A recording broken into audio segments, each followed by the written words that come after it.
শুনতে পাচ্ছেন? ওকে। ওকে, ঠিক আছে ইনশাআল্লাহ।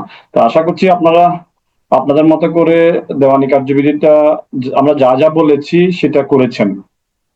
আমরা যদি প্রথম থেকে যদি বিষয়টা দেখি, যে দেওয়ানি কার্যবিধিতে দুটো বিষয় আছে।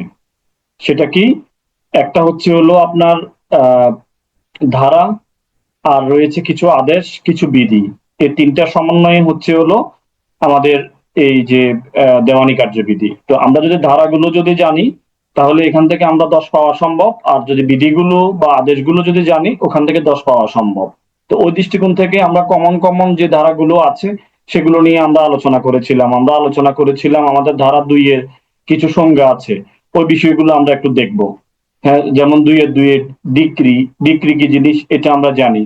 এরপরে আমরা বলেছি আরজি বাতিল, আরজি বাতিল এবং 144 ধারার যে আদেশ, এই দুটা ডিক্রি হিসেবে গণ্য হবে, এটা আমরা বলেছি।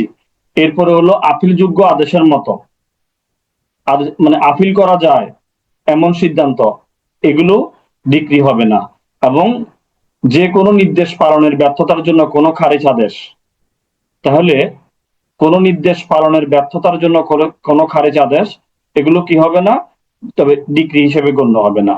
তাহলে আমাদেরকে একটা বিষয় মনে রাখতে হবে, আমরা বলেছিলাম বেসিক্যালি ডিক্রির বিরুদ্ধে আমরা সবসময় আপিল করে দিতে পারি।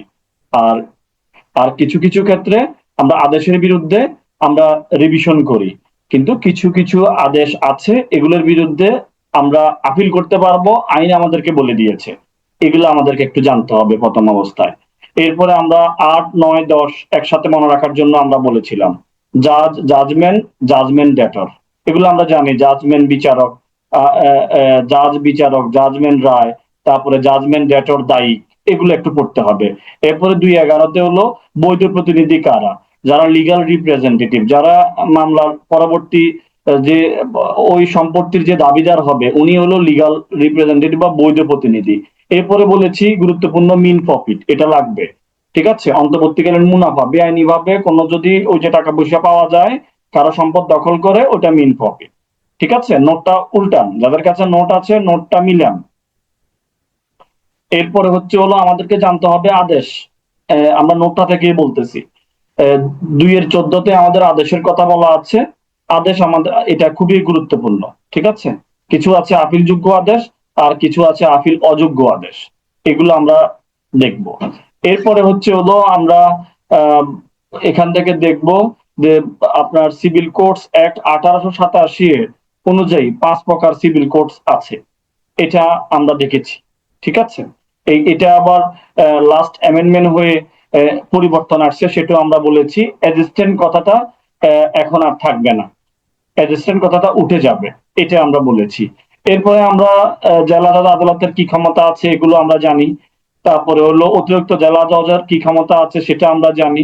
যুগ্ম জেলা জজের কি ক্ষমতা আছে এগুলো আমরা জানি। এরপরে আমরা ধারা 6 আর্থিক ইখতিয়ার দেখেছি।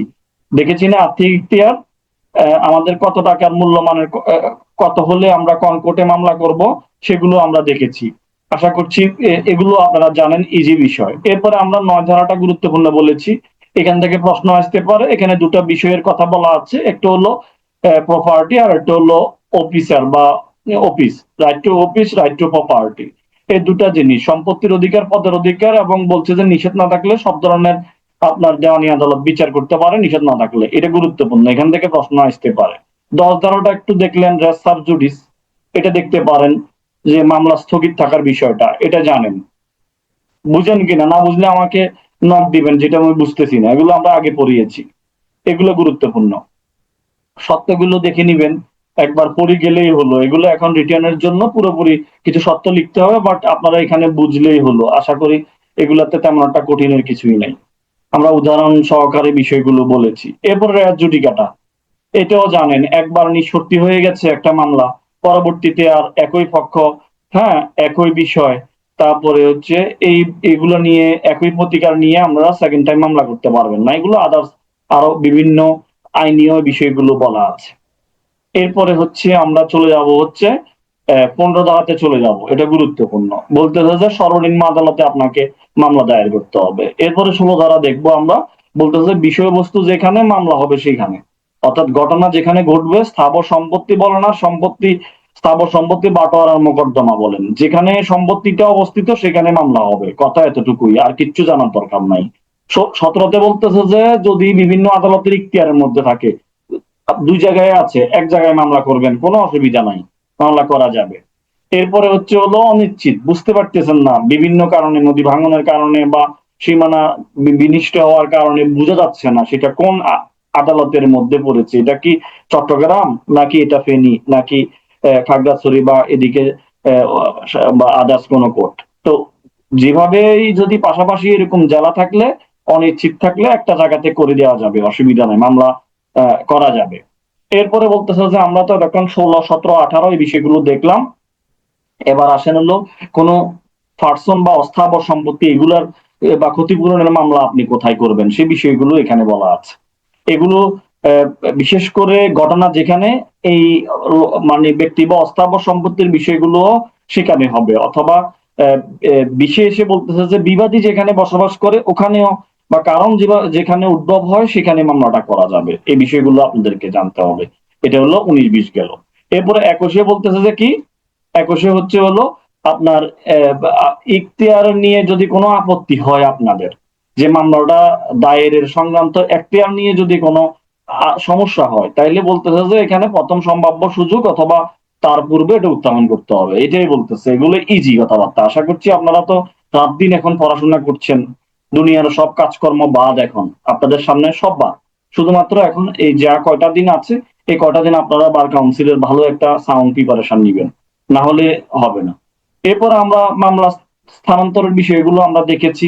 22-এ বলতেছে যে হলো একাধিক আদালতে দায়েরযোগ্য মোকদ্দমা স্থানান্তরের ক্ষমতা, কে পারবে, এটা বিবাদী প্রথমে মামলা স্থানান্তর করবে, এটা বলতেছে। আবার এখানে কিছু শর্ত আছে, নোটিশ দিতে হবে, প্রথম সম্ভাব্য বা বিচার্য বিষয় নির্ধারণের সময় বা পূর্বে এগুলো আবেদনগুলো করে ফেলতে হবে। এবং 23-এ বলতেছে যে আপনার হলো কোথায় আপনারা দরখাস্তটা করবেন, এটা হলো কথা।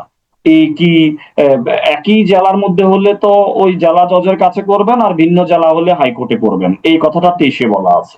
24-এ বলতেছে যে হাইকোর্টের এমন একটা পাওয়ার, এখানে উনি চাইলে নিজেও পারে অথবা কারো আবেদনের প্রেক্ষিতেও মামলা স্থানান্তর করতে পারে, এটা একটু মাথা রাখতে হবে। 26-এ মামলা দায়েরের কথা বলা আছে, কিভাবে মামলা দায়ের করবেন এগুলো আমরা বলেছি, আদেশ দায়েরেও বলা আছে মামলা দায়েরের বিধিবিধান। এবং নতুন করে অ্যামেন্ডমেন্ট হয়ে এখন এখানে এফিডেভিট দ্বারা, মানে আর্জি বা বিষয়কে এফিডেভিট দ্বারা প্রমাণ করতে হবে, এফিডেভিটের বিষয়টা এখন নতুন করে সংযুক্ত হয়েছে আপনার 26-এর উপধারা 2-এ এই বিষয়টা নতুন করে যোগ হয়েছে। 27 থেকে 32 সমন সংক্রান্ত বিধিবিধান আছে, এগুলো দেখবেন। এর মাঝে আপনারা 30 ধারাটা একটু দেখতে পারেন, উদ্ঘাটন অনুরূপ, যেটা 30 ধারার স্টেপের যে বিষয়গুলো, এখানে অনেকগুলো বিষয় আবিষ্কার বা দেখতে পারেন বা খোঁজ করতে পারেন, এই বিষয়গুলো আছে, লেস ইম্পর্টেন্ট, পরীক্ষা আসে না। এরপরে 32-এ দেখতে পারেন, এটা গুরুত্বপূর্ণ আছে যে আপনার যদি এরা হাজির না হলে কি দণ্ড দিতে পারে, 500 টাকা জরিমানা হইতে পারে, বা দেওয়ানি কারাগারে পাঠাইতে পারে, এই বিষয়গুলো একটু দেখলেন। ওকে, এরপরে 35 ধারাটা একটু দেখবেন, বলতেছে মোকদ্দমার খরচ। এখানে আপনারা 6% হারে বার্ষিক সুদ প্রদানের আদেশ দিতে পারেন। মোকদ্দমা খরচের উপর যে খরচটা হবে, যদি মামলায় আপনি জিতে যান, তখন আপনি আদালতের কাছে খরচের জন্য আবেদন করতে পারেন যে আমার এখানে খরচের উপর 6% বার্ষিক সুদ ধরবে, আপনার যা কত টাকা খরচ হবে ওটার উপর 6% হারে আদালত চাইলে সুদ যোগ করতে পারে, এই বিষয়টা বলছে 35-এ। 35-এর ক বলতেছে মিথ্যা বা বিরক্তিকর যদি দাবি করে, তাইলে আপনি কি করতে পারবেন, ক্ষতিপূরণের জন্য আপনি আবেদন করতে পারবেন। এখানে নতুন করে এখন 50,000 টাকার বিষয়টা নিয়ে আসছে, এটা এটা বেড়ে 50,000 টাকা হয়ে গেছে। মিথ্যা বা বিরক্তিকর দাবির বিষয় যদি ক্ষতিপূরণের জন্য কেউ যদি মিথ্যা মামলা টামলা করে, এগুলো ফৌজদারিতেও আছে, দেওয়ানিতেও আছে, দুই জায়গায় আছে। আবার 35-এর খ আছে, বলতেছে যে আপনারা যদি কোনো দরখাস্ত দায়েরে যদি বিলম্ব করেন, সেটা দুই ভাবে হইতে পারে। একটা হচ্ছে হলো লিখিত জবাবের আগে হইলে বিলম্ব করছেন, ঠিক আছে, ওই দরখাস্তর সাথে আপনাকে অনধিক 2,000 টাকা খরচ দেওয়া লাগতে পারে। আবার আপনি যদি সেটা লিখিত জবাবের পরে গিয়ে যদি ওই দরখাস্তটা দেন, তাহলে আপনাকে 3,000 টাকা ক্ষতিপূরণ দেওয়া লাগতে পারে। এই বিষয়টাই বলা আছে হলো 35-এর খতে। ঠিক আছে?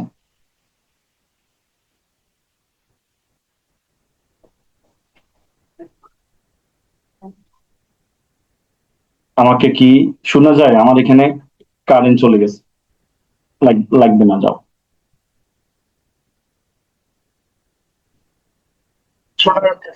হ্যাঁ, আমি মোবাইল নেটে আছি। ওকে, তাহলে আমরা যেটা বলছিলাম, এই 35-এর ক খ এটা দেখতে পারেন, 35 দেখতে পারেন, এগুলো একেবারে ইজি বিষয়, এগুলো পারবেন আপনারা। এরপরে যে আদালত কর্তৃক ডিক্রি জারি করা যায়, যে ডিক্রি দেয় উনি জারি করবে, কিন্তু জারি মামলা তো আর ইয়ে নাই, ওই আদালত জারি করবে। 38টা একটু দেখতে পারেন, 46 ওই যে প্রিসেপ্ট ডিক্রি জারি অনুরোধ কাকে করতে পারে সে বিষয়টায় বলা আছে, একটু দেখবেন যে 46-এ প্রিসেপ্টের কথা বলা আছে। এখানে বলতেছে ডিক্রি দানকারী আদালত ক্রোকের মেয়াদ বৃদ্ধি না করলে, ডিক্রি দানকারী আদালত ক্রোকের মেয়াদ বৃদ্ধি না করলে কোনো ক্রোক 2 মাসের অধিক বলবৎ থাকবে না। যদি কোনো কিছু ক্রোক করে, এই 2 মাসের একটা ব্যাপার স্যাপার আছে 46-এ, এটা একটু দেখতে পারেন। মাঝে মাঝে এই সময়সীমা গুলো পরীক্ষায় দেয়। ঠিক আছে, আপনারা এখন ডিপ্রেশন নেওয়া যাবে না, একদম ঠান্ডা মাথায় শুধু রিভিশন করেন। মনে রাখা এমনি রাখা হয়ে যাবে, মুখস্থ এমনি হয়ে যাবে। মুখস্থ আসলে করতে চাইলে হয় না, মুখস্থ করতে না চাইলে মুখস্থ হয়। আপনারা শুধু পড়তে থাকেন, দেখবেন যে অটো বিষয়গুলো বুঝে যাচ্ছেন। এরপরে জারি 48 যারা দরকার নাই, জারির বিষয়গুলো 12 বছরের মধ্যে, প্রথম আবেদন 3 বছর, রেজিস্টার বা নিবন্ধিত হইলে 6 বছর, এগুলো আসে না এখন। 54 সম্পত্তি বাটোয়ারা, এটা একটু দেখার দরকার নাই, এটাও দরকার নাই। 56টা একটু দেখতে পারেন, নতুন অ্যামেন্ডমেন্টে আসছে যে অর্থ পরিশোধের জন্য ডিক্রির ক্ষেত্রে কাকে গ্রেপ্তার করা যাবে না, এই টাইপের প্রশ্ন আসতে পারে। যে অর্থ পরিশোধের যদি ডিক্রি দেয়, ওই ওখানে যদি উনি টাকা পরিশোধ করতে না পারে, তাহলে কোনো বৃদ্ধ, শারীরিক মানসিকভাবে দুর্বল, গর্ভবতী মহিলা বা বাচ্চাকে যে দুগ্ধপান করায় এমন মাকেও আপনারা কি করা যাবে না, দেওয়ানি কারাগারে গ্রেপ্তার করা যাবে না। এটাও নতুন করে সংশোধনীতে অ্যাড করা হয়েছে। আর 58 বলতেছে আটক বা মুক্তি, 50 টাকার বেশি হলে, 50 টাকার যদি পরিশোধ করতে না পারে 6 মাসের বেশি দেওয়ানি কারাগারে রাখা যাবে না। 50 টাকার কম হইলে 6 সপ্তাহ বেশি রাখা যাবে না।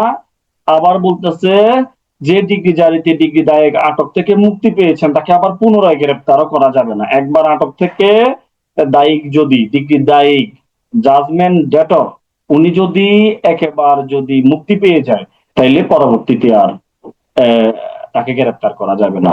74টা দেখতে পারেন, ডিগ্রি জারিতে বাধাদান, এটা দিলে কি হবে, ওই দিলে তাকে 30 দিন দেওয়ানি কারাগারে আটক রাখতে পারে, এই বিষয়গুলো আছে। 75 খুবই গুরুত্বপূর্ণ, কমিশন জারি করতে পারে আদালত। আমরা এটা মনে রাখার জন্য এটা বলেছি, BEAI। ঠিক আছে, বি ফর বাটোয়ারা, E for examine, A for adjust account, I for investigation. ঠিক আছে, এটা একটু মনে রাখতে পারেন। কেন? এটা কোনো ব্যক্তিকে পরীক্ষা করার জন্য, জিজ্ঞাসাবাদ করার জন্য, স্থানীয় তদন্তের জন্য, হিসাব সমন্বয় করার জন্য, সম্পত্তি বাটোয়ারার জন্য কমিশন নিয়োগ করতে পারে আদালত যদি তো চায়। ঠিক আছে, এরপরে হচ্ছে 80 দেখবেন। 80-তে নোটিশের কিছু কথাবার্তা বলা আছে। 80-তে বলতেছে আপনারা যদি কোনো সরকারি কর্মকর্তা বা সরকারের বিরুদ্ধে মামলা করা যাবে, এই ক্ষেত্রে 2 মাস পূর্বে নোটিশ দিতে হবে। এই 2 মাসটা একটু গুরুত্বপূর্ণ। ঠিক আছে, এরপরে রেলওয়ে সংক্রান্ত মোকদ্দমা ব্যতীত অন্যান্য মোকদ্দমার ক্ষেত্রে সচিব বা জেলা কালেক্টর বরাবর এই নোটিশটা দিতে হবে।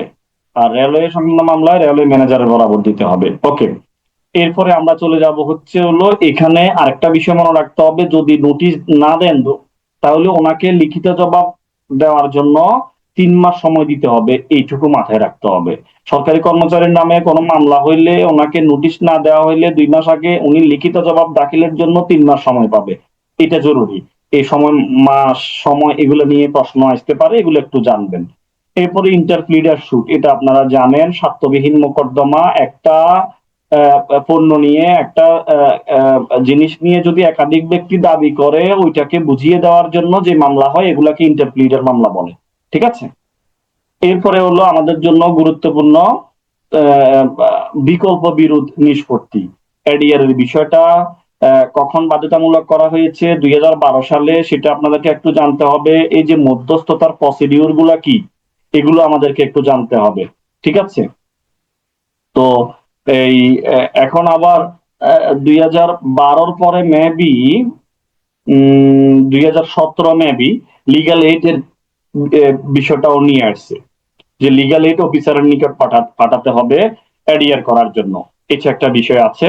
এবং না হলে আইনজীবীর কাছে পাঠাইবেন, বা আইনজীবী নিযুক্ত না থাকলে পক্ষ বা পক্ষ সমূহের নিকট বিষয়টি পাঠাবে। এরপরে অথবা জেলা জজ বা কর্তৃক প্রণয়নকৃত প্যানেলের কোনো মধ্যস্থতাকারীর নিকট পাঠাবে। এবার ফির বিষয়গুলো ফি কে নির্ধারণ করবে? যারা মধ্যস্থতা করবে, এগুলো নিজেরাও পারে, অথবা পক্ষগণ মধ্যস্থতা ফি নির্ধারণ করবেন এবং মধ্যস্থতাকারী নির্ধারণ করবেন। যদি ব্যর্থ হন তাহলে আদালত নির্ধারণ করে দিবেন। সময়টা আসতে পারে পরীক্ষার ক্ষেত্রে যে মধ্যস্থতার আদেশ প্রদানের 10 দিনের মধ্যে মধ্যস্থতাকারী কতদিনের মধ্যে নিয়োগ দিবে? 10 দিনের মধ্যে নিয়োগ দিতে হবে। যদি নিয়োগ না দিতে পারে আরো 7 দিন সময় পাবে, অর্থাৎ সর্বোচ্চ 17 দিন সময় পাবে। এটা একটা বিষয়।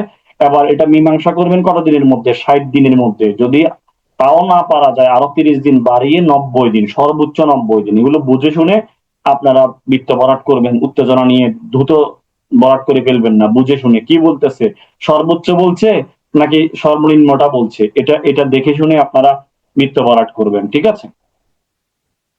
এরপরে আসেন আপনার এই যে মধ্যস্থতার প্রতিবেদন প্রাপ্তির পর আদালত ফুল ডিগ্রি জারি করবেন কতদিনের মধ্যে, এটাও জানতে চাইতে পারে। এগুলো জেনে টেনে এরপরে হলো লাস্টে গিয়ে দেখবেন যে আপনার তো মধ্যস্থতা হয়ে গেছে, তাহলে আপনার আপনার 60 দিনের মধ্যে আপনার কি করবে? কোর্ট ফি গুলো ফেরত দিয়ে দিবে।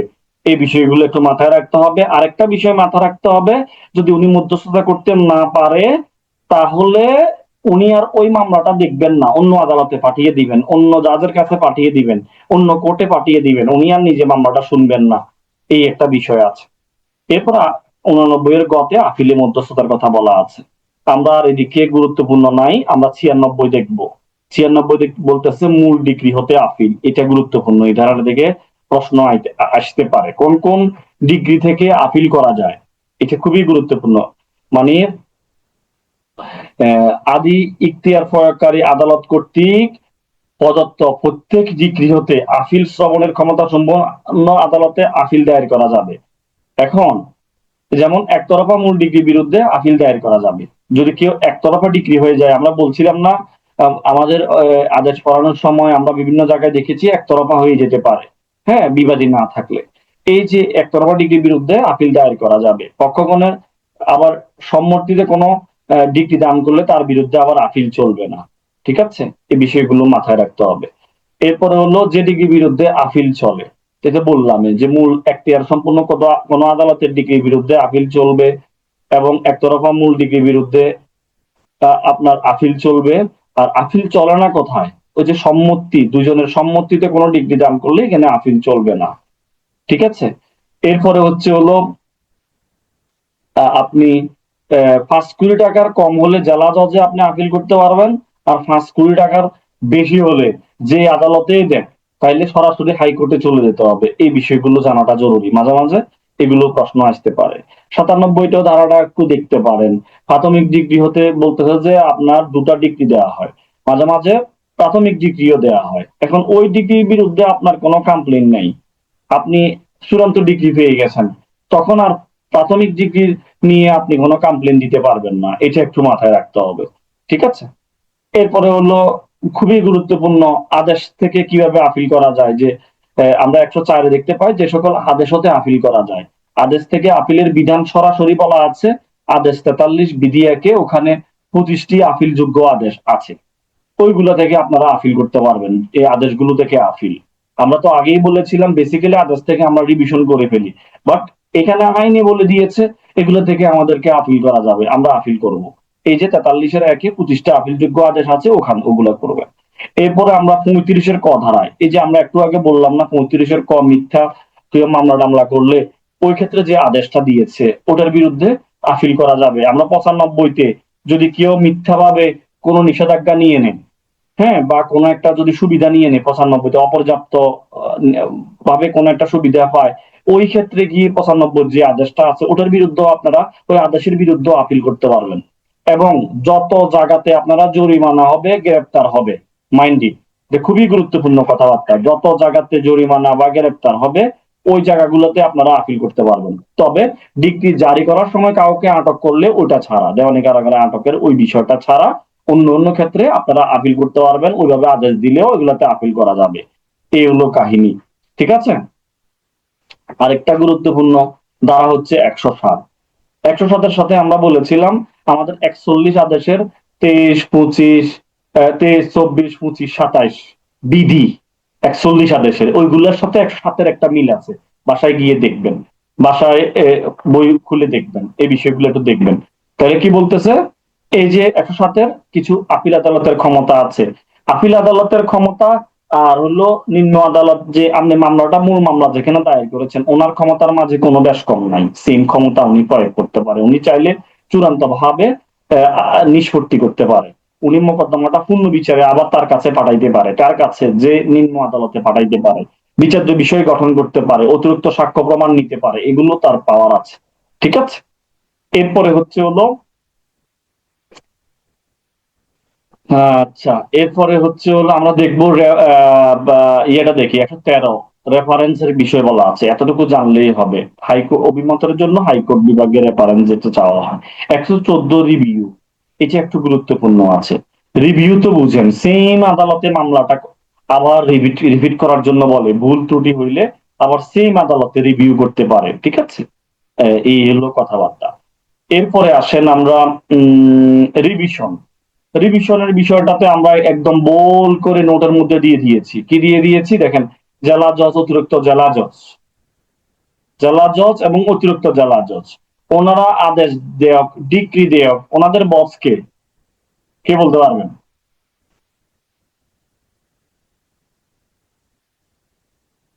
কেউ আপনারা শুনেন না আমার কথা? বলতেছি জেলা জজ, অতিরিক্ত জেলা জজের মানে উপরস্থ কে? হ্যাঁ, সেটাই বলতেছি। জেলা জজ, অতিরিক্ত জেলা জজ আপনার যাই করে, মানে জেলা জজ, অতিরিক্ত জেলা জজ, উনি কোনো আপিল অযোগ্য, যেখানে আপিল করতে পারবেন না আপনি, এই ডিগ্রি বা আদেশের বিরুদ্ধে আপনি কি করবেন? রিভিশন করবেন হাইকোর্টে। এটা তো বুঝাই যাচ্ছে, জেলা জজ, অতিরিক্ত জেলা জজের উপরে তো ওখানেই যাব। কিন্তু যুগ্ম জেলা জজ, সিনিয়র এগুলো কাটি নেই না, সহকারী কাটি নেই, সিনিয়র জজ, তারপরে হলো সিভিল জাজ, এগুলো কেটে দিয়েন, ওই যে সহকারীটা কেটে দিয়েন। আপিল অযোগ্য কোন ডিগ্রি বিরুদ্ধে আমরা হাইকোর্টে যাব। দেখেন এখানে এরা যদি কোনো ডিগ্রি দেয়, কিন্তু যাওয়ার কথা ছিল কোথায়? আদেশ হইলে আমরা বলছিলাম না, এরা যদি আদেশ দিলে তো আমরা যাইতাম, দুই জায়গায় তো রিভিশন পাওয়ার আছে, জেলা জজেরও আছে, হাইকোর্টেরও আছে, আছে না? আছে, দু জায়গায় এরা রিভিশন পাওয়ার আছে। এখানে একটা পেঁচ আছে, খুব ভালোভাবে বুঝেন। আপনি আদেশ আদেশ যদি দেয় তাহলে আপনারা বস মানবেন এই রিভিশনের ক্ষেত্রে, কথা বুঝা গেছে কিনা? আদেশের ক্ষেত্রে যদি রিভিশন করেন তাহলে আপনারা বস মানবেন, অর্থাৎ জেলা জজের টাচ করবেন, কে কার বস, যুগ্ম, সিনিয়র, তারপরে হলো সিভিল জাজ, এদের বস কে? জেলা জজ। হ্যাঁ, এই হলো। কিন্তু যখন ডিক্রি দিবে, যখন কোন একটা ডিক্রি হবে, আপিল অযোগ্য কোন ডিক্রি হবে, অযোগ্য আপিল করা যাচ্ছে না, তখন আর এই ডিক্রির বিরুদ্ধে আপনি আর বস মানবেন না, সরাসরি হাইকোর্টে চলে যাবেন। ঠিক আছে, কথা কি বুঝাতে পেরেছি? এই কথাটা একটু ব্যতিক্রম আছে, এটা একটু আপনাদেরকে মাথায় রাখতে হবে, ঠিক আছে, বুঝছেন? মানে আপিল অযোগ্য কোন ডিক্রি দিলে কোনো বস নাই, অর্থাৎ এই যে সহকারী দেখ, সরি, সিভিল জাজও দেখ, সিনিয়র সিভিল জাজও দেখ, যুগ্ম দেখ, জেলায় দেখ, অতিরিক্ত জেলা জজে দেখ, সরাসরি কোথায়? হাইকোর্ট। এটা একটু ব্যতিক্রম আছে, এটা একটু মাথায় রাখবেন। আর বাকি আদেশ দিলে মানবেন, ওই যে সিভিল জাজ, সিনিয়র সিভিল জাজ, যুগ্ম দিলে জেলা জজের কাছে যাবেন, জেলা জজ দিলে হাইকোর্টে যাবেন। এই হলো কাহিনী, আশা করছি আমি বুঝাইতে পেরেছি। আবার এখানে বলতে হবে যে দ্বিতীয় রিভিশনেরও ব্যবস্থা আছে 115(4) গিয়ে দ্বিতীয় রিভিশনও 115(4) ধারাতে কি বলা আছে, দ্বিতীয় রিভিশনের ব্যবস্থা আছে, দ্বিতীয়বার রিভিশন করা যাবে। ঠিক আছে, দ্বিতীয় রিভিশন বুঝেন তো, অর্থাৎ সিভিল জাজে একটা কোনো আপিল অযোগ্য কি দিয়েছে, আদেশ দিয়েছে, গেলেন কোথায়, জেলা জজের কাছে। জেলা জজ আবার এখানে হেরে গেছেন, আবারও উনি করছেন, আদেশ দিয়েছেন, তাহলে আপনি চলে যাবেন কোথায়, হাইকোর্টে। তাহলে ডবল, এখানে ডবল রিভিশনের বিধান আছে। ওকে, এরপর 122 সুপ্রিম কোর্টে বিধি প্রণয়নের ক্ষমতা, 123 এখানে কে কে কারা কারা থাকবেন এই বিষয়গুলো এখানে আছে। 144 রেস্টিটিউশন, ওই যে পুনরুদ্ধারের কথা বলা আছে। ঠিক আছে, প্রত্যর্পণের বিষয়টা আগের মতো ফিরিয়ে দেওয়া, আগের মতো করে দেওয়া। ঠিক আছে, আদালতের সহজাত ক্ষমতা, ইনহেরেন্ট পাওয়ার 151-তে বলা আছে, যেটা ফৌজদারি কার্যবিধির 561 ক, হাইকোর্টের পাওয়ার। আর দেওয়ানিতে সব কোর্টগুলো এই পাওয়ারটা প্র্যাকটিস করতে পারে। ঠিক আছে, এরপরে হলো আদেশ, ডিক্রি, রায়, আদিরা, এই তিনটাই কি করতে পারেন, সংশোধন করতে পারবেন, নিজেও পারেন, পক্ষগণের আবেদনেও পারেন। 153-তে বলতেছে আদালত যে কোনো সময় যে কোনো সত্যি বলতে সংশোধন করতে পারেন, এটা বড় একটা পাওয়ার দেওয়া হয়েছে। ওকে, এতটুকু পর্যন্ত ক্লিয়ার কিনা?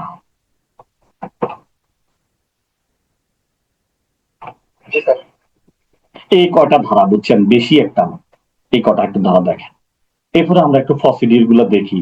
আমরা দিয়ে দিয়েছি মামলার বিচার কিভাবে করব, মামলাটা কিভাবে, একটা মামলা চলমান হবে বলছি, মামলা দায়ের হবে 26 আদেশ ধারা 26 আদেশ, সমন হবে 5 27 থেকে 32, লিখিত জবাব হবে আদেশ 8, এডিআর হবে 89 ক খ গ, এবার বিচার্য বিষয় নির্ধারণ করবে আদেশ 14 বিধি 1 থেকে 6। এরপরে 30 ধারার স্টেপ হবে, দলিল উদ্ঘাটন মুদ্ঘাটন এগুলা। এরপরে হলো চূড়ান্ত শুনানি তারিখ নির্ধারণ হবে। ঠিক আছে, আদেশ 14 বিধি 8-এ বলা আছে। চূড়ান্ত শুনানির তারিখে কি হয়ে যাবে, আবার মামলা আরম্ভর অধিকার, অর্থাৎ কি হয়ে যাবে, সাক্ষীদের সাক্ষ্য গ্রহণের পর্ব শুরু হয়ে যাবে। এর পরবর্তী স্টেপে ট্রায়ালে চলে যাবে মামলাটা, সাক্ষ্য গ্রহণ হবে, যুক্তিতর্ক হবে, রায় ডিগ্রি হবে। ওকে, এই হলো ঘটনা। এরপরে গিয়ে হয়তো রিভিশন অথবা রিভিউ অথবা আপিল, যে যেটা করা যায় করলে করবেন। ঠিক আছে, ওকে, আমরা আদেশ বলেছিলাম, এই যে কয়টা আদেশ আছে, এই আদেশগুলোর মধ্যে আমাদের গুরুত্বপূর্ণ বলছিলাম মোকদ্দমার পক্ষ, এটা একটু দেখতে বলছিলাম, 1-1-এ বাদী, 1-2-এ বিবাদী, এগুলো একটু বলছিলাম। ঠিক আছে, তারপরে হলো 1-3-এ বলছি একটি রায়, তারপর 1-8টা গুরুত্বপূর্ণ, এগুলো লেস ইম্পর্টেন্ট। 1-8 গুরুত্বপূর্ণ বলছিলাম না, রিপ্রেজেন্টেটিভ শুট, এগুলো পড়াইছিলাম, মনে আছে তো? রিপ্রেজেন্টেটিভ শুট আপনার হচ্ছে প্রতিনিধিত্বমূলক মোকদ্দমা, মনে আছে না? এই যে বললাম, একটি গ্রামে 50 জন কৃষক একই খালের পানি ব্যবহারের অধিকার ভোগ করেন, পাশের একটা কোম্পানি খালটি বন্ধ করে দিয়ে কৃষকের স্বার্থ ক্ষতিগ্রস্ত করে, তখন কি হবে, এই যে এদের পক্ষ থেকে একজনে মামলাটা করা যাবে। ঠিক আছে, 9টা বলছিলাম, নন জয়েন্ডার, নিজ জয়েন্ডার দুইটাই। এরকম যদি হয় 10-এ গিয়ে এই নন জয়েন্ডারকে পক্ষভুক্ত করা যাবে, মামলায় অন্তর্ভুক্ত করা যাবে, অথবা কাউকে স্ট্রেক আউট করা, মানে বাদ দেওয়া যাবে। এই বিষয়গুলো এখানে আছে। 13-তে বলতেছি, কারো যদি মামলার পক্ষ নিয়ে যদি কোনো আপত্তি থাকে, তাহলে সেটা কি করতে হবে, বিচার্য বিষয় গঠনের পূর্বে সে আপত্তি প্রকাশ করবে, এটা একটা বিধান আছে 13টা। তাইলে আপনারা এখানে গুরুত্বপূর্ণ, 1-এর হচ্ছে 9, 10, 13, একাদেশের 9, 10, 13। ওকে, মোকদ্দমা গঠন আদেশ 2-এ বললাম যে এমন ভাবে আমরা গঠন করব পরবর্তীতে যেন আর আপত্তি না থাকে, আমরা উদাহরণও দিয়েছিলাম, মনে আছে তো? পরবর্তীতে আপত্তি করলে আপনাদের কনস্ট্রাকটিভ রেয়ার জুডিকাটায় বাড়িতে হবে। ওকে, এরপর হলো আদেশ 3, উকিল নিয়োগ। নিজেও চাইলে মামলা করা যায়, পাওয়ার অফ অ্যাটর্নির মাধ্যমে মামলা পরিচালনা করা যায়, উকিলের রাখিও মামলা পরিচালনা করা যায়, তবে ওকালতনামায় স্বাক্ষর লাগবে, এই কথাটাই বলা আছে। এগুলা অন্যভাবে আসে না। এবার মোকদ্দমা দায়েরের বিষয়টা কিভাবে করবেন, আরজি দাখিলের মাধ্যমে করবেন, কোথায় দিবেন, কোর্ট অফিসার বা সেরেস্তাদারের নিকট। আরজির নকল, এগুলো যতজন বিবাদী ততটা আরজির কপি দিবেন, ততটা সমন দিবেন, ডাক মাসুল দিবেন, খাম দিবেন, নিবন্ধিত বইতে লিপিবদ্ধ হবে, দেওয়ানি মোকদ্দমার নাম্বার দিবে, এই হলো কাহিনী। এরপরে সমন, সমন দিবে 5 কার্য দিবসের মধ্যে, ঠিক আছে। এরপরে সমনের মধ্যে স্বাক্ষর থাকবে, সিল থাকবে, ঠিক আছে। কেউ সমন জারি না করলে তারা অসৎ আচরণের জন্য অভিযুক্ত হবে, এই বিষয়গুলো জানতে হবে। তারপরে 50 মাইল দূরে থাকলে তাহলে তারা ব্যক্তিগতভাবে হাজির না হলেও পারবে, 4-এ বলা আছে, 5 আদেশের 4 বিধিতে বলা আছে। 9টা গুরুত্বপূর্ণ বলেছিলাম সমন জারির সিস্টেম। এখানে মোটামুটি 2বারে এই জায়গাগুলোতে সংশোধন হয়েছে, ঠিক আছে। ফ্যাক্স, ইমেল টিমেল এগুলো তো দেওয়া যাবে, কুরিয়ার মাধ্যমে তো দেওয়াই যাবে। এখন বলতেছে যে 9-3 এসে বলতেছে যে এখন short message, voice call, instant message সার্ভিসের মাধ্যমে সমন জারি করা যাবে। এরপরে বলতেছে যে 11তে, এটা আগের কথা, আলাদা আলাদা সমন জারি করতে হবে বিভাগে। 15তে বলতেছে, 15তে মানে অ্যাডাল্ট পরিবার সদস্যদের যে কারণে সমনটা দেওয়া যাবে। 17তে লুটকিয়ে নিতে অস্বীকার করলে। 20-এ বিকল্প খুঁজে পাওয়া না গেলে, ঠিক আছে। 30-এ মর্যাদা সম্পন্ন ব্যক্তি, নামি দামি ব্যক্তি সমনের পরিবর্তে চিঠি পত্র ফেরানো। আদেশ 6-এ আরজি জবাব, দুটোই বলা আছে। আরজির মধ্যে মানে এগুলোর মধ্যে ঘটনা থাকবে, সাক্ষ্য থাকবে না, এই বিষয়গুলো মাথা রাখতে হবে। এরপরে হলো 15, 16, 17 বিষয় দিয়ে মনে রাখার জন্য ভেরিফিকেশন, স্টেক আউট, অ্যামেন্ডমেন্ট। 15, 16, 17 এই বিষয়টা একটু মাথায় রাখতে হবে। সত্যপাঠ, ঠিক আছে, থাকতে হবে। হ্যাঁ, আর যদি সত্যপাঠ মাস্ট বি। তারপরে অপ্রয়োজনীয় কথাবার্তা থাকলে স্টেক আউট হবে। এরপরে হচ্ছে হলো 17তে আপনার হলো কোনো কিছু যদি সংশোধন করতে চান, সংশোধন করা যাবে। এরপরে হচ্ছে হলো 18তে 14 দিনের মধ্যে প্রিডিং সংশোধন করা যাবে, এটা বলা আছে। ওকে, এরপরে হচ্ছে হলো সাথে আরজি, সাথে হচ্ছে আরজি। আরজির মধ্যে কি কি থাকবে আমরা বলেছিলাম। নতুন করে এখন ওই যে বাদী বিবাদীর জায়গায় এখন মোবাইল নং, পরিচয়পত্র, ইমেল যদি থাকে সেগুলো অ্যাড করতে হবে। আর বাকি এই 9টা বিষয় আছে, এগুলো জানা থাকতে হবে, ঠিক আছে। এরপরে হলো আমরা সাথে 10টা দেখবো। ভুল আদালতে আরজি দাখিল করলে সঠিক আদালতে আরজিটি ফেরত দেওয়া হবে। 11তে আমরা দেখি 4টি ক্ষেত্রে আরজি খারিজ হয়। কারণ উল্লেখ না থাকলে, মূল্যমান কম দেখালে, কোর্ট ফি কম দিলে। এই মূল্যমান কম আর কোর্ট ফি কম দিলে এখানে সময় পাওয়া যাবে, ঠিক আছে। আর বাকিগুলো হচ্ছে কি, এইসব খারিজ গুলা যদি খারিজ হয়ে যায় এগুলো ঠিক। এবার 13তে বলতেছে প্রত্যাখ্যান বা খারিজ হলে নতুন আরজি দাখিল করতে কোনো সমস্যা নাই, ঠিক আছে। এরপরে লিখিত জবাব, এটা গুরুত্বপূর্ণ। 30 দিনের মধ্যে লিখিত জবাব দিবেন, সর্বোচ্চ সময় পাবেন 60 দিন, ঠিক আছে। 8-এর 6টা দেখবেন সেট অফ, এটা গুরুত্বপূর্ণ। অর্থের মামলায় বিবাদী সেট অফ করতে পারে, পাল্টা দাবি করাকে সেট অফ বলে, যে আমিও টাকা পাই, এটা বাদশাদ দেওয়াটাই সেট অফ। পক্ষগণের উপস্থিতি, অনুপস্থিতি, ঠিক আছে। একে বলতেছে মামলার বাদী অথবা আইনজীবীর মাধ্যমে হাজির হইতে পারে। তারপরে হচ্ছে হলো 2-এ বলতেছে যে বাদী খরচ প্রদান না করায়, সমন জারি না হলে, কোর্ট ফি না দেয়, তাইলে খারিজ হয়ে যাইতে পারে। এবং 3-এ বলতেছে কোন পক্ষই যদি শুনানির দিন হাজির না হয় তাও মামলা খারিজ হয়ে যেতে পারে। প্রতিকারটা কি, 4-এ গিয়ে বিধি 4-এ বলতেছে যে মানে আপনি খারিজ রদের আবেদনও করতে পারবেন, নতুন করে মোকদ্দমাও দায়ের করতে পারবেন, এই হলো বিষয়। এরপরে হচ্ছে হলো 9-6, এই যে 9-6-এ বিবাদী অনুপস্থিত, এই ক্ষেত্রে মামলাটা কি হয়ে যাবে, একতরফা হয়ে যাবে। বাদীর ক্ষেত্রে মামলা খারিজ হয়ে যাবে, বিবাদী যদি উপস্থিত না থাকে তাহলে একতরফা ডিগ্রি দিয়ে দিবে আদালত। এই 9-6 অনুপস্থিত বিবাদী। 13 কতে সমাধান, প্রতিকার। 13তে বলতেছে 30 দিনের মধ্যে আপনি ডিগ্রি রদের আবেদন করতে পারবেন যথেষ্ট কারণ দেখিয়ে। 13 কথা বলতেছে যে না আমি টাকা পয়সা দিয়ে করব, আমার কাছে টাকা আছে, 30 দিনের মধ্যেই করব, তো 3000 টাকা দিয়ে সরাসরি রদ, এখানে কোনো ইয়া নাই, না নাই, 3000 টাকা দিবে তো সরাসরি রদ হয়ে যাবে, এই হলো কাহিনী। হয়ে গেল তো। এবার 9-8 বাদী উপস্থিত, বিবাদী উপস্থিত, বাদী অনুপস্থিত। বিবাদী চলে আসছে, মামলা করছে বাদী, এই যে এখানে মামলাটা খারিজ হয়ে গেল।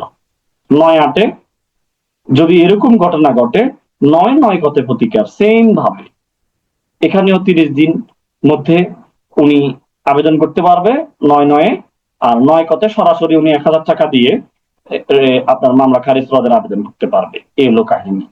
এরপরে আসেন আদেশ 10, পক্ষগণের জবানবন্দি গ্রহণ। পক্ষগণ থেকে অনেকগুলো বিষয় জবানবন্দি নেওয়া হবে, এই বিষয়গুলোর কথাই এখানে বলা আছে, সত্য কিনা এগুলো যাচাই বাছাই করবে। পক্ষগণের জবানবন্দির বিষয়। আর ফৌজদারিতে আপনার হচ্ছে হলো 200 ধারায় বাদীর যে মামলা ফরিয়াদি ওনার জবানবন্দি নেওয়া হয়। এরপরে 11তে আবিষ্কার বা পরিদর্শন। মনে রাখার জন্য বলছিলাম 1, 2, 7, 8, 1, 2, 7, 8 এই বিধিগুলোর পিছনে 1-এর হলো 10 দিন, 2-এর হলো 14 দিন, 7-এর হলো 7 দিন, 8-এর হলো 10 দিন, এগুলো একটু মনে রাখতে হবে, ঠিক আছে। জিজ্ঞাসাবাদের জন্য 14 দিনের মধ্যে সিদ্ধান্ত গ্রহণ করবেন এবং 10 দিনের মধ্যে একজন আরেকজনকে প্রশ্নমালা প্রদান করবেন, এই বিষয়গুলো একটু মাথায় রাখতে হবে, ঠিক আছে। ওকে, এরপর হলো স্বীকারোক্তি, অ্যাডমিশন। কেউ স্বীকার করে কিনা, 15 দিনের মধ্যে যদি কেউ দাবি মেনে নেয় তাহলে দলিল দাখিলের প্রয়োজন নাই, এই 15 দিন কথাটা একটু মাথায় রাখেন, ঠিক আছে। এরপরে আরেকটা বিষয় আছে, শুনানির অন্তত 9 দিন পূর্বে এক পক্ষ আরেক পক্ষকে কোনো একটি ঘটনা স্বীকার বা প্রস্তাব করতে পারেন। যদি কোনো ঘটনা স্বীকার করার মতো প্রস্তাব পাওয়ার মতো হয় তাহলে 6 দিনের মধ্যে স্বীকার করবেন, এই বিষয়গুলো একটু মাথায় রাখতে হবে, 9-6 একটা মাথায় রাখেন। এরপরে দলিল দাখিল, ফেরত, আটক, এগুলো কথাবার্তা আছে, 13টা দেখলেন ছোট করে, মনে থাকুক, যতটুকু থাকলে থাকুক। 14টা বিচার্য বিষয়। একটু পানি দিয়ে তো, একটু পানি দিয়ে তো। এরপরে হচ্ছে হলো বিচার্য বিষয়, বললাম যে এখানে দুটা জিনিস থাকতে পারে, তথ্যগত আর আইনগত, ঠিক আছে। এই বিষয়গুলো প্রথমে দেখবে হচ্ছে হলো আইনত বিচার্য বিষয়গুলো, এরপরে তথ্যগত। এরপরে বলতেছে আদালত 15 দিন পর্যন্ত বিচার্য বিষয় জজ স্থগিত রাখতে পারে যদি দলিলের প্রয়োজন অথবা জবানবন্দির প্রয়োজন হয়, এই জায়গাটা একটু গুরুত্বপূর্ণ। আরেকটা গুরুত্বপূর্ণ হচ্ছে হলো 14 আদেশের বিধি 8, বিচার্য বিষয় গঠনের পর আদালত চূড়ান্ত শুনানির জন্য 120 দিন ধার্য করবেন। বিচার্য বিষয় গঠনের পর আর সময় পাবে চূড়ান্ত শুনানির জন্য 120 দিন, এর মধ্যেই চূড়ান্ত শুনানি তারিখ নির্ধারণ করতে হবে। এরপরে আসেন প্রথম শুনানিতে মামলা নিষ্পত্তি। প্রথম শুনানিতে আমরা বললাম যে দৃশ্যমান বিচার্য বিষয় না থাকলে, সাক্ষী না থাকলে, একাধিকের মধ্যে 2-1জনকে এভাবে বাদসাব দিয়ে প্রথম শুনানিতে মামলা নিষ্পত্তির কিছু বিধিবিধান এখানে আছে, লেস ইম্পর্টেন্ট। সাক্ষীর প্রতি সমন, সমনের বিষয়গুলো আছে। এখন এখানে 10টা দেখতে পারেন, সাক্ষী সমন অমান্য করলে গ্রেপ্তারি পরোয়ানা জারি করতে পারে, এটা একটা বিষয়। সমন পাওয়ার পরও যদি সাক্ষী কোর্টে হাজির হতে ব্যর্থ হয় তাহলে 500 টাকা পর্যন্ত জরিমানা করতে পারে, সম্পত্তি ক্রয় বিক্রয় করতে পারে। খুবই গুরুত্বপূর্ণ হওয়ার জন্য রিটেন প্রশ্ন আসতে পারে, মুলতবি আর জরমেন্ট।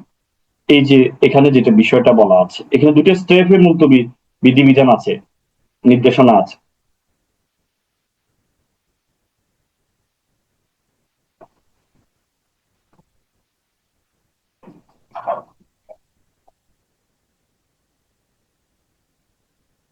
দুটো স্টেপে মুলতবির বিষয় আছে, নির্দেশনা আছে। একটা হলো চূড়ান্ত শুনানির পূর্বে, আরেকটা চূড়ান্ত শুনানির পর্যায়ে, চূড়ান্ত শুনানির সময়। এই দুই ক্ষেত্রে চূড়ান্ত শুনানির পূর্বে খরচ ছাড়া 4বার মুলতবি চাওয়া যায়, চূড়ান্ত শুনানির পূর্বে খরচ দিয়ে 3বার, আর চূড়ান্ত শুনানির পর্যায়ে বা সময় খরচ ছাড়া একবারও করা যায় না, খরচ দিয়ে 3বার, উভয় পার্টি। খরচ সর্বনিম্ন 200, সর্বোচ্চ 1000। আশা করি বিষয়গুলো বুঝাতে পেরেছি। এখন এই ক্ষেত্রে যদি খরচ না দেয়, বাদীর বেলায় আবারও আগের মতো, বাদীর বেলায় মামলা খারিজ, বিবাদীর বেলায় একতরফা। উভয়ই 30 দিনের মধ্যে 2000 টাকা খরচ দিয়ে আবার এটা মোকদ্দমাগুলো পুনর্বহাল করতে পারবেন, কেউ খারিজ জব, কেউ একতরফা ডিগ্রি জব। কথা কি বুঝাতে পেরেছি? বুঝতেছেন? মানে আমি যে এগুলো বলতেছি, মানে বোঝা যায় কিনা সেটা বলেন।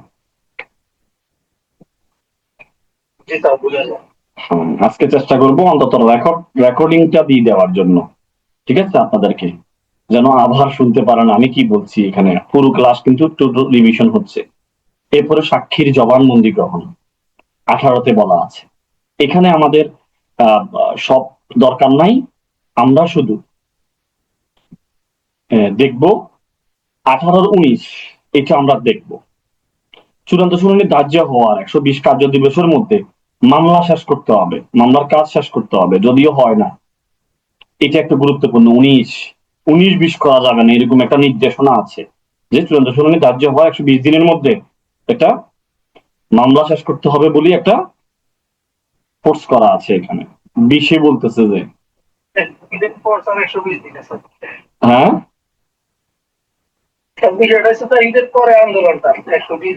আচ্ছা আচ্ছা। এখন 20-এ গিয়ে এখানে সংশোধনী আসছে, আগে সব ডবল হয়ে গেছে। দেখেন, মানে একটা আদালত চূড়ান্ত শুনানির জন্য দৈনিক কার্য তালিকায় আগে ছিল 5টি, এখন 10টির বেশি মামলা রাখবেন না শুনানির জন্য। এরপরে চূড়ান্ত শুনানির পর্যায়ে এরা এগুলাকে নামাই রাখে আর কি, বা লিস্ট করে রাখে। 200টা মামলা রাখা যাবে না, একটা লিস্টে রাখবে। এরপরে চূড়ান্ত শুনানির পর্যায়ে সংখ্যা যখন 140-এর নিচে নেমে আসবে, আগে আসিল 70, আগে আসিল এখানে 200 জায়গায় 100, এখন ডবল 140-এর নিচে নেমে আসলে আবার তালিকায় নতুন করে মামলাগুলো অ্যাড করবেন। তবে দৈনিক 10টির বেশি মামলা শুনানি করা যাবে না। এই বিষয়গুলো একটু মাথায় রাখতে হবে, এগুলো গুরুত্বপূর্ণ। কয়টা দৈনিক তালিকায় কয়টা মামলা শুনানির জন্য রাখবেন, কতগুলো মামলা লিস্টে রাখবেন, কত নিচে নেমে গেলে আবার নিয়ে আসবেন, এটা গুরুত্বপূর্ণ, পরীক্ষায় ভাই আসতে পারে। ঠিক আছে, আমি যেভাবে বলছি রিটেন কাভারেজ হয়ে গেছে।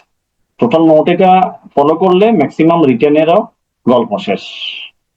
রিটেনের প্রতিও আমি জোর দিয়েছি এখানে। গল্প এগুলো জানলে রিটেনে আপনারা যেভাবে প্রশ্ন আসুক, প্রবলেমেটিক আসুক, আপনারা আনসার করতে পারবেন ইনশাল্লাহ। এরপরে হলো আদেশ 19-এ এভিডেভিট। ঠিক আছে, এভিডেভিট তো বুঝেন, হলফনামার মাধ্যমে কোনো তথ্যকে সত্য বলে প্রমাণের চেষ্টা করা হয়, আদালতে নথিভুক্ত থাকবে। ওকে, রায়, ডিগ্রি, রায়, এরপরে ডিগ্রি, এই বিষয়গুলো এখানে 7 দিনের একটা বিধান আছে, 20 আদেশের এক বিধি, একটু দেখলেন। 7 দিনের মধ্যে আপনার শুনানি শেষ হওয়ার 7 দিনের মধ্যে রায় ঘোষণা করতে হবে, আবার 7 দিনের মধ্যে ডিগ্রি জারি করতে হবে। এই বিষয়গুলো আছে, ডিগ্রি দিতে হবে, জারি না, ডিগ্রি দিতে হবে। এরপরে হচ্ছে হলো আমরা আমরা আর আর কি এখান থেকে আর লেস ইম্পর্টেন্ট দরকার নাই, মাথা নষ্ট, মনেও রাখতে পারবেন না।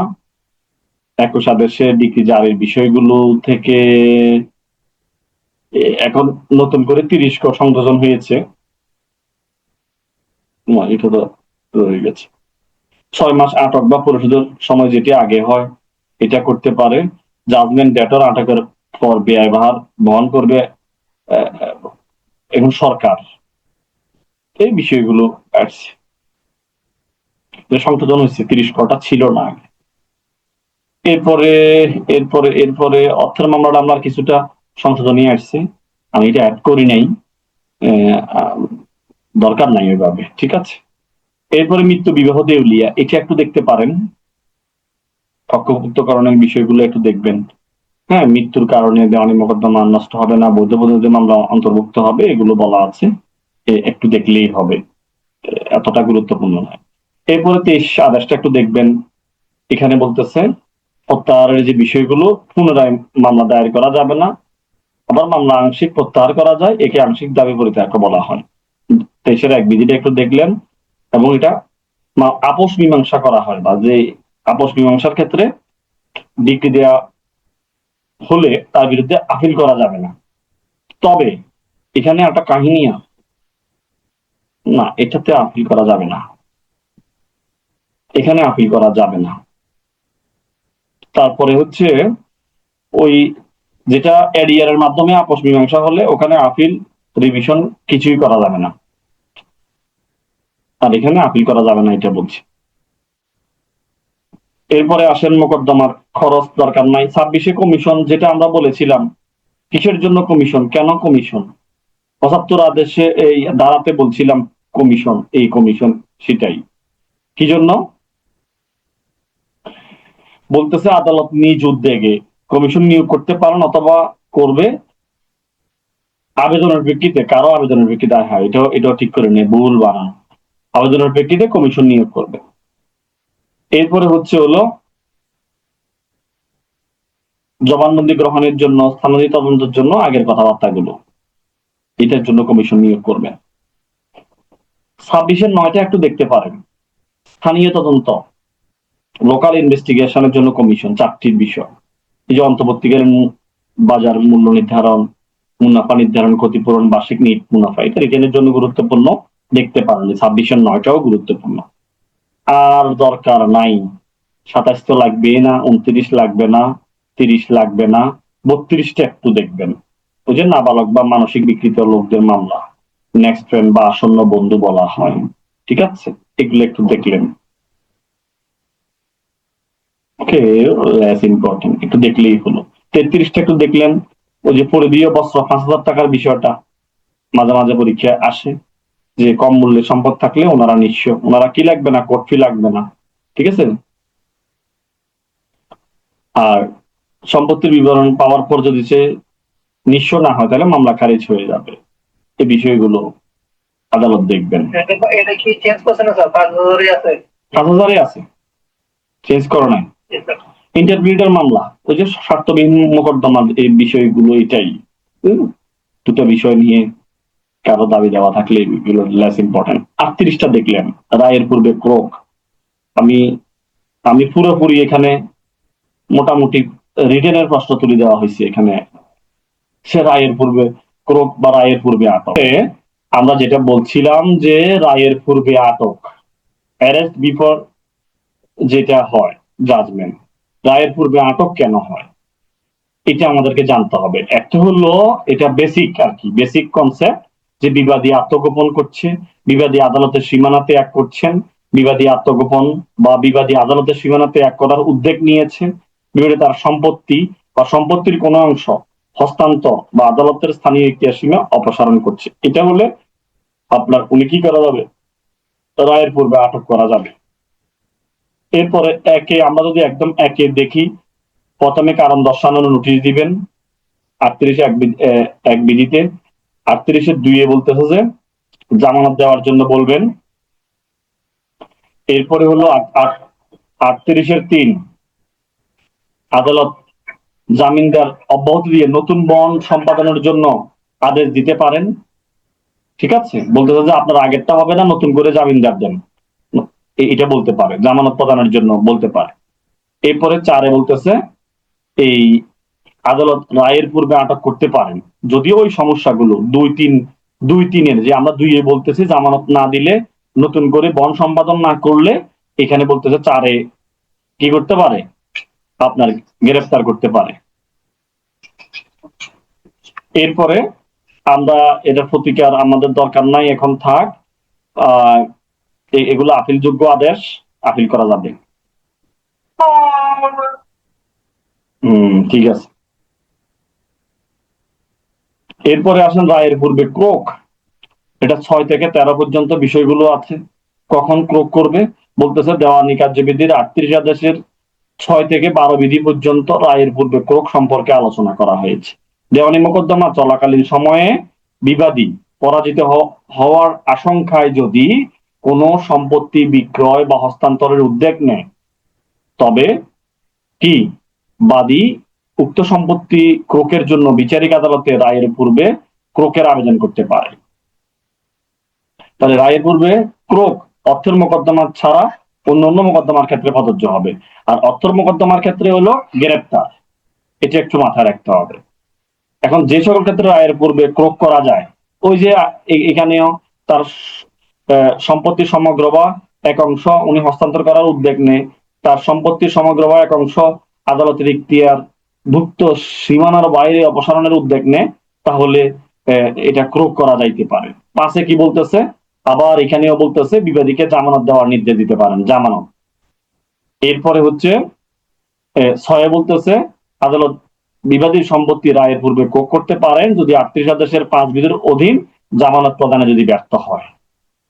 জামানত দিতে বলতে পারেন, না দিলে 6 আবার কি করতে পারেন, ক্রোক করতে পারেন। প্রতিকারও আছে।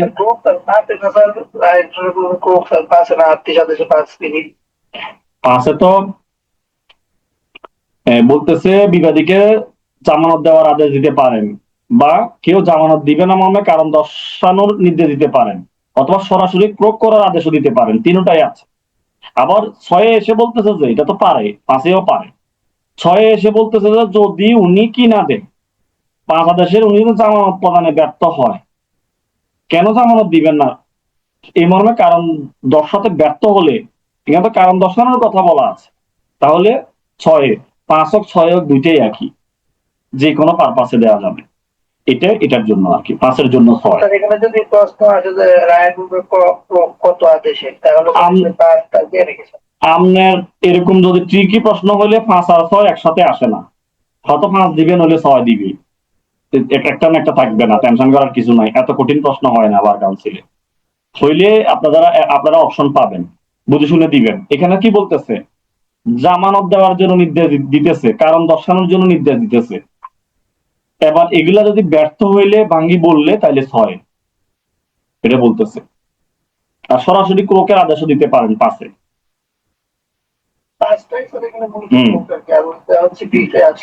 জি জি জি। এরপর অস্থায়ী নিষেধাজ্ঞা, এটা একটু দেখতে পারেন।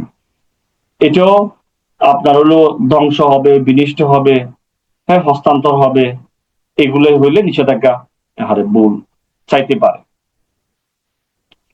আবার লঙ্ঘনের পুনরাবৃত্তি, ধারাবাহিকতা রোধে নিষেধাজ্ঞা চাইতে পারে বারবার রিপিট করলে। এখানে 1 বছরের অধিক বলবৎ থাকবে না ক্রোকের বিষয়গুলো, এটা একটু দেখে নিবেন। এরপরে এখানে গুরুত্বপূর্ণ হচ্ছে হলো অপর পক্ষকে শুনানি ছাড়া নিষেধাজ্ঞা দিবে না, 5 ক। এটা একটু মাথায় রাখেন। 3 বলতেছে নোটিশ দেওয়া লাগবে, এটা একটু মাথায় রাখলে হবে। আর একটু কথাবার্তা আছে এখানে, বলতেছে বেসরকারি পক্ষের অনুরোধে অপর বেসরকারি পক্ষের বিরুদ্ধে অস্থায়ী নিষেধাজ্ঞার আদেশ প্রদত্ত হয়, তাহলে অপর পক্ষকে হাজির হওয়ার তারিখ থেকে 60 দিনের মধ্যে শুনানি নিষ্পত্তি করতে হবে। এবং সেই পক্ষের অনুরোধে অস্থায়ী বা অন্তর্বর্তীকালীন নিষেধাজ্ঞার আদেশ দেওয়া হয়, সেই পক্ষের বিরুদ্ধে যদি সিদ্ধান্ত গ্রহণ করা হয়, দেখা যাচ্ছে নিষেধাজ্ঞার জন্য অন্য পক্ষকে ক্ষতিসাধিত হয়েছে, তাহলে অন্য পক্ষ যে খরচ পাবে অতিরিক্ত 10,000 টাকা ক্ষতিপূরণ অনুমোদন করবে। 10,000 টাকাই আছে না, ঠিক আছে, এটাতে কোনো ইয়ে নাই। তাহলে এটা একটু মাথায় রাখতে হবে, 1000 টাকার বিষয়টা একটু মাথায় রাখেন। ক্ষতিপূরণের অনুমোদন করবেন। কেউ যদি উল্টাপাল্টা বুঝাই, যদি কেউ নিষেধাজ্ঞা নিয়ে নেয়, তাহলে এই যে খরচের বিষয়টা এখানে চলে আসবে। এরপরে 7টা একটু দেখেন, আদেশ 7। 39 লোকাল ইন্সপেকশনের কথা বলা আছে। 40 দেখেন রিসিভার কেন নিয়োগ করবেন, রিসিভারের কর্তব্য একটু দেখলেই হলো। ওকে, মূল ডিগ্রি হতে আপিল, যেটা 96 বললাম। এই আপিলের বিধানগুলো এটা একটু গুরুত্বপূর্ণ আছে। আপিলের স্মারকলিপি আপিলকারী বা উকিল কর্তৃক স্বাক্ষরিত হইতে হবে, এটা বাধ্যতামূলক। মেমোরান্ডাম আকারে আপিল করতে হবে, আপত্তি লিখতে হবে, ওকালতনামা দাখিল করতে হবে। এবং কি বলতেছে যে ডিগ্রি বা রায়ের বিরুদ্ধে আপিল করা হচ্ছে, ডিগ্রি বা রায়ের সত্যায়িত কবে দিতে হবে, এগুলো একটা রিটেন প্রশ্ন আর কি। মামলার কার্যক্রম বা ডিগ্রি জারি স্থগিত রাখা চাইলে পারে, অথবা কারো আবেদনের প্রেক্ষিতেও পারে। এই বিষয়গুলো একটু দেখবেন। এখানে গুরুত্বপূর্ণ হলো 41-12 ক একটু দেখবেন। 3 বারের বেশি আপিল আবেদন মুলতবি করা হবে না, এখানেও সময় আছে। আমরা বলেছিলাম না, আপিল এবং আপিল আদালতের সময় এবং ওই যে পক্ষগণের উপস্থিতি অনুপস্থিতি মূল মামলার সময় দুটাই আমাদের মনে আছে কিনা জানি না। আমরা লিমিটেশন অ্যাক্ট পড়ানোর সময়, অনুচ্ছেদ পড়ানোর সময় বলছিলাম 163 এবং 168, 164, 169। একটা হলো মূল মামলায় আর একটা হলো আপিলে, এই কথাগুলো। এই যে এগুলো যদি এখানে বলতেছে 12 কত 3বারের বেশি আপিল করে আর মুলতবি হয় করা হবে না, 3বারের বেশি মুলতবি দেওয়া যাবে না, দিলে এখানে সর্বোচ্চ 1000 টাকা খরচ প্রদানের আদেশ দেওয়া হবে, 200 থেকে 1000 টাকা আর কি। এটা হচ্ছে। এরপরে তদবিরের অভাবে মামলা খারিজ, এটা কি? স্যার সংখ্যা এবং টাকা কি স্যার এখানে চেঞ্জ হয় নাই স্যার? কোনটাতে? ওই যে স্যার আপিলের মুলতবি টাইম 3বারের বেশি মুলতবি করা যাবে না, ওই পক্ষে আবেদনে 6বারের বেশি মুলতবি করা যাবে। এখানে 3বারে আছে, এখানে পরিবর্তন আসে নাই। তারপরে 15 কতে তদবিরের অভাবে মামলা খারিজ মানে ওই যে যে প্রসিডিউর গুলো মেনটেন করার কথা ছিল এগুলো মেনটেন না করলে হাইকোর্ট যদি নির্দেশনা দেয় ওনার কথা মতো না চললে মামলা খারিজ করে দিবেন, এটাই বলতেছে। এটা আবার টাকা পয়সা দিয়ে তদবির না। এরপরে এখানে 19 এবং 19 ক গুরুত্বপূর্ণ। এটা হলো ত্রুটির জন্য মামলা খারিজ বাদীর জন্য, আর 19 ক তো সরাসরি এই সরাসরি আপিল পুনরায় গ্রহণের জন্য। তাইলে এটাও গ্রহণ 19 বলতেছে আবেদন করে, আর এখানে হচ্ছে টাকা দিয়ে 30 দিনের মধ্যে এফিডেভিট টাকা দিছে নাকি?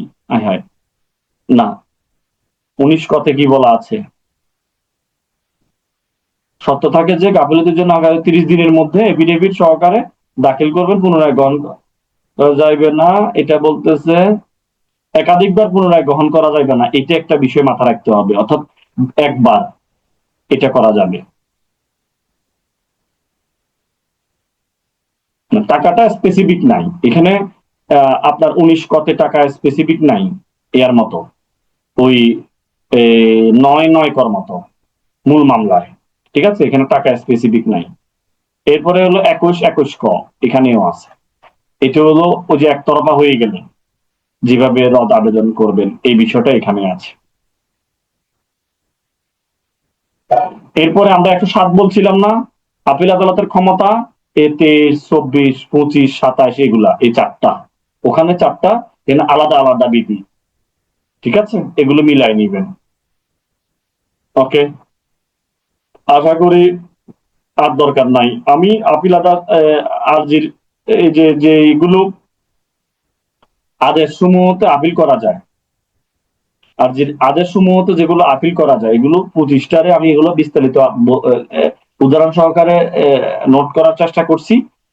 এগুলো আপনাদের এখন জানার দরকার নাই, মন চাইলে একটু দেখেন।